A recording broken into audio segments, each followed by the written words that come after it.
Pada section 6 kita akan membahas bagaimana menyiapkan academic presentation. Konten dari pembahasan kali ini ada 5 bagian. Yang pertama, bagaimana mempelajari dulu bagaimana organisasi atau struktur dari paper yang sudah dibuat, menyiapkan presentasi untuk paper tersebut, slides, kemudian audiensnya siapa, kemudian sesi question and answer itu ya. Jadi salah satu bagian dari presentasi adalah ada sesi Q&A-nya. Ya, untuk learning objektifnya ini ada yang berbeda dari yang sebelumnya, yaitu LO4 dan LO5, yaitu prepare, kemudian present academic presentation regarding research in industrial engineering topic. Baik, pertama terkait bagaimana paper tersebut diorganize begitu ya. Pertama tentu kita mengetahui dulu ya lingkungan tempat kita akan mempresentasikan. Ada berbagai contoh, misalkan apakah kita mempresentasikannya di sebuah seminar atau conference, dalam tesis defense atau yang lainnya. Ya, tentu paper yang kita siapkan untuk oral presentation itu akan berbeda dengan paper yang kita siapkan untuk submit jurnal gitu ya. Atau intinya gini, kontennya yang akan kita presentasikan ketika oral presentation akan berbeda dengan jurnal gitu ya. Nah, tapi ya tentu yang menjadi kemiripkan dengan bagaimana kita menulis sebuah paper jurnal adalah biasanya begini.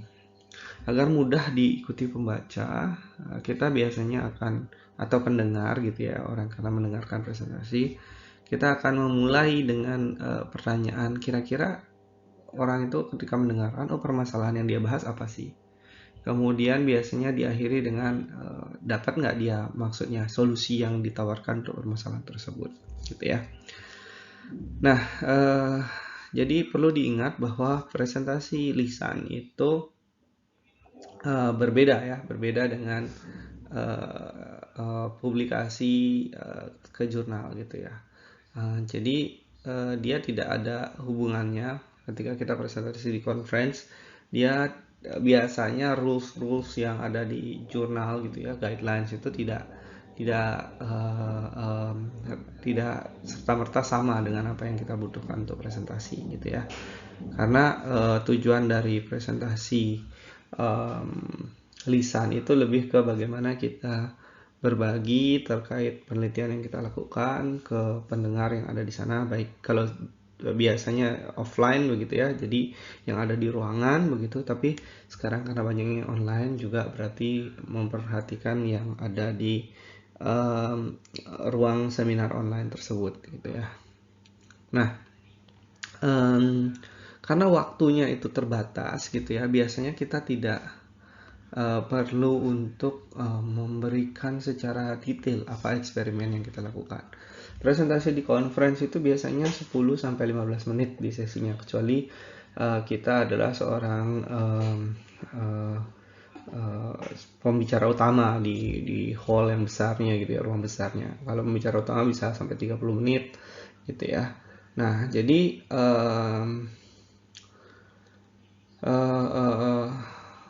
kita perlu memperhatikan bahwa detail dari presentasi itu tidak diperlukan, tapi hal utamanya ya, seperti tadi ya, permasalahannya apa, solusinya apa gitu yang perlu ditekankan.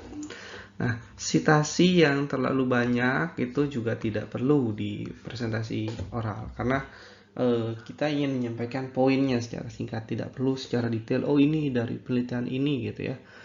Sesekali perlu untuk beberapa data yang cukup penting yang perlu dipertanggungjawabkan, tapi beberapa tidak perlu gitu ya. Baik, berikutnya terkait bagaimana mempresentasikan paper itu sendiri. Nah, tentu yang perlu dipertimbangkan pertama adalah durasi ya. Durasi dari oral presentation itu biasanya sangat singkat, biasanya 10 menit di berbagai conference gitu ya, dan 5 menit untuk tanya jawab. Nanti kita bahas soal bagaimana mengorganisasi tanya jawab.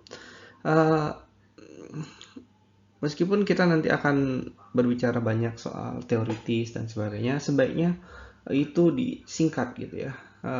Disingkat karena kita tidak bisa menjelaskan seperti apa yang kita tulis di paper. Sebaiknya di summarize menjadi 1, 2, 3 poin sehingga orang yang mendengarkan kita tidak merasa bosan dengan apa yang kita presentasikan. Nah,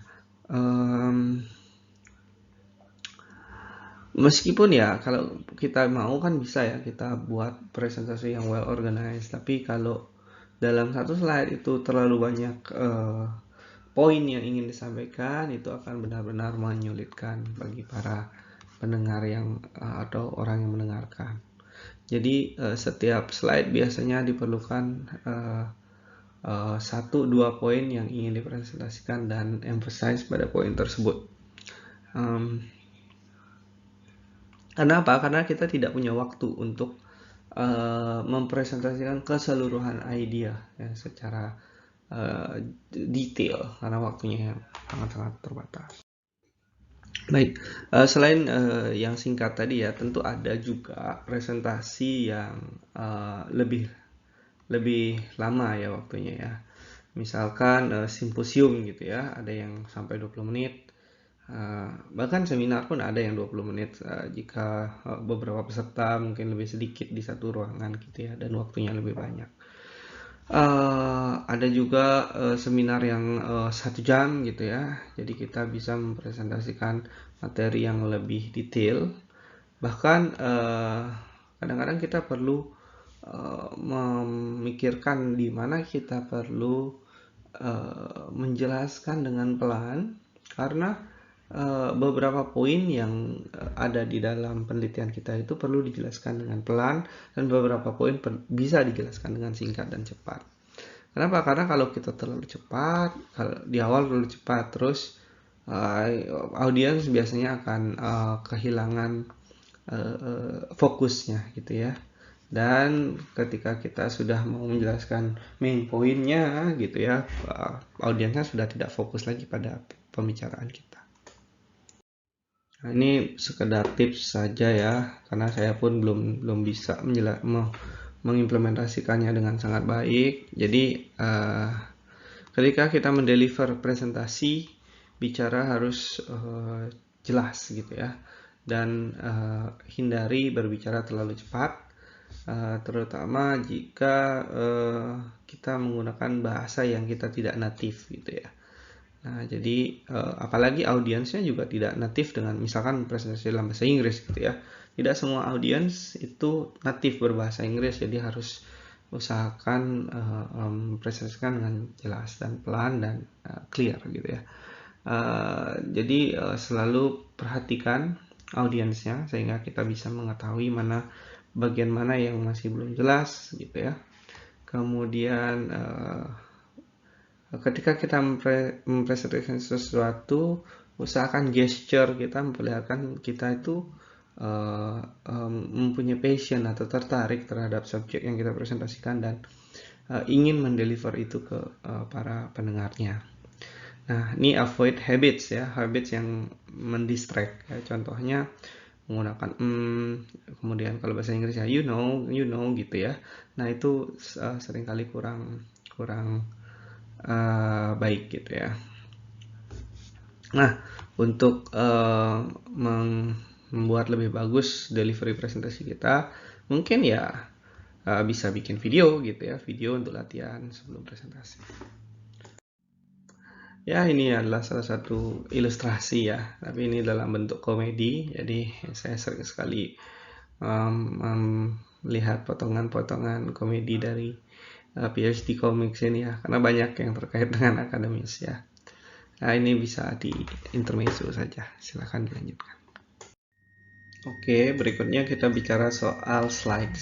Slides ini ya sekarang paling sering sih menggunakan PowerPoint begitu ya. PowerPoint jadi tapi setiap meeting beda-beda ya. Boleh kadang-kadang pakai video, kadang-kadang boleh pakai tools lainnya selain PowerPoint. seperti Google Slide sekarang mulai populer digunakan karena lebih bisa sinkronisasi online. Tapi ya intinya untuk mempresentasikan suatu, membantu presentasi gitu ya, visual aid gitu ya, membantu secara visual ya, bisa flipping chart nih zaman dulu nih, whiteboard, blackboard gitu ya. Nah tapi ya ini PowerPoint biasanya yang paling sering digunakan. Berikutnya untuk mempresentasikan dengan efektif ya kita harus tahu bagaimana menyiapkan slides yang efektif dan menggunakannya dengan baik. Karena banyak pengalaman ini ya, ini ceritanya ya. Jadi banyak yang tidak begitu paham meskipun ini tools yang sudah menjadi standar ya, entah Google Slide ataupun PowerPoint standar digunakan, tapi banyak yang tidak mampu menggunakannya dengan baik ketika mempresentasikan. Nah, ini beberapa hal-hal yang disarankan ya. Pertama ya, slides yang kita desain itu beda biasanya dengan slide yang seperti ini, slide untuk ngajar gitu ya. Jadi harus memperhatikan, oh ini kalau bisa dilihat nggak sampai di ujung ruangan gitu ya. Secara umum ya ukuran fontnya 28, kemudian pilih font yang mudah dibaca seperti Arial atau Calibri, kemudian siapkan gambar gitu ya. Tapi kalau dia gambarnya dari jurnal publikasi biasanya kurang mudah dipahami gitu ya, karena banyak detailnya, jadi perlu siapkan yang lainnya yang mudah lebih dipahami gitu ya. Nah, slides itu ya, biasanya kalau dia disalin saja dari buku ya biasanya kurang bagus ya atau kurang baik untuk digunakan. Usahakan slide yang kita buat itu tidak ya bersih lah ya, tidak crowded, terlalu banyak informasi di mana-mana. Kemudian karena waktunya terbatas, jangan sampai terlalu banyak slide-nya gitu. Terus kalau kita mau menyampaikan sebuah temuan yang ingin kita emphasize, itu perlu perhatikan, kita bisa gunakan grafik atau tabel di presentasi kita, tapi ya tetap perhatikan grafiknya terlalu kecil tidak, tabel terlalu kecil atau tidak. Slide yang didesain dengan baik, disiapkan dengan baik, dan menggunakan tools yang baik adalah suatu tools yang benar-benar mampu untuk mengimprove presentasi yang kita miliki. Baik, berikutnya adalah untuk menyiapkan presentasi yang baik, kita harus mengetahui siapa audiens kita. Jadi agar dapat disampaikan dengan jelas dan efektif ya, audiens ini harus kita targetkan bisa paham lah gitu ya, apa yang secara umum kita ingin komunikasikan. Jadi tentu untuk bisa membuat penyampaian kita bisa diterima oleh audiens, kita harus tahu level dari pemahaman audiens itu sendiri. Apakah dia pendengar yang dari bidang yang sama dengan kita, kemudian apakah dia dari bidang yang berbeda atau dari halayak umum gitu ya. Nah, secara umum dapat disampaikan bahwa kita harus menghindari terlalu banyak technical detail gitu ya. Kemudian kalau ada terminologi yang digunakan perlu kita jelaskan gitu ya.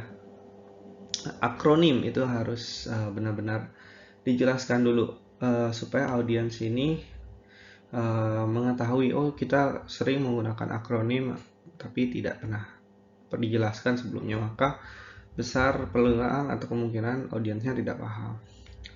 Kalau dia ada konsep-konsep yang agak sulit ya perlu dijelaskan sedikit ya, dan poin-poin yang penting itu perlu diulangi di beberapa kali kesempatan.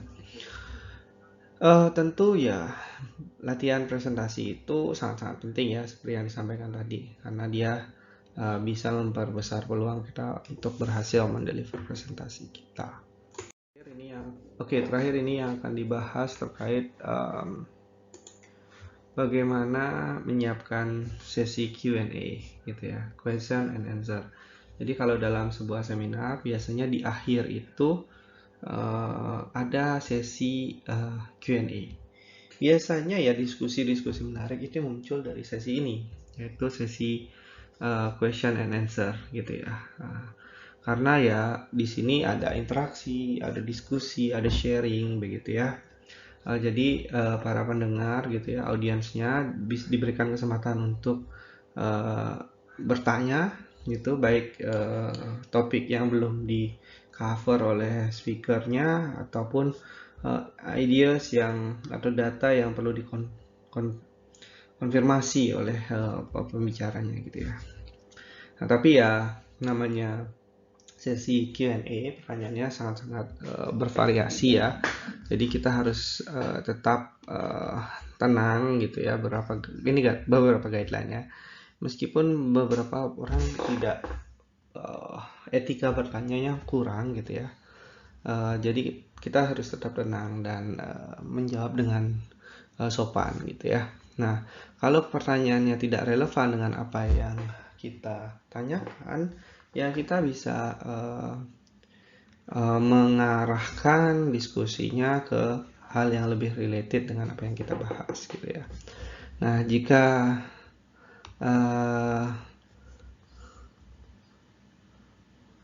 kita tidak mengetahui apa yang ditanyakan oleh si orang yang bertanya ini, ya kita tidak perlu panik ataupun kita tidak perlu melebihkan berusaha menjawab dan tampil hebat begitu ya. Tapi ya akui saja kalau memang tidak tahu ya katakan tidak tahu. Jadi kita akan coba cari tahu jawabannya di berikutnya gitu. Kemudian nah, kalau kita mau kan gini ya, kita ini biasanya ya prosesnya kita seringkali mempresentasikan apa yang ingin menjadi jurnal ya kita, yang kita submit jurnal tapi belum selesai kita presentasikan dulu dari conference dan kita banyak dapat masukan dari sana. Nah, jangan lupa ya catat pertanyaan-pertanyaannya sehingga ini bisa menjadi saran-saran yang kita bisa perbaiki sehingga memperbesar peluang publikasi dari paper yang sedang kita buat. Ya, demikian terkait mempersiapkan presentasi akademik. Berikutnya kita akan lebih spesifik ke presentasi akademik dengan tipe oral defense ya. Ini biasanya buat thesis ataupun skripsi ataupun disertasi.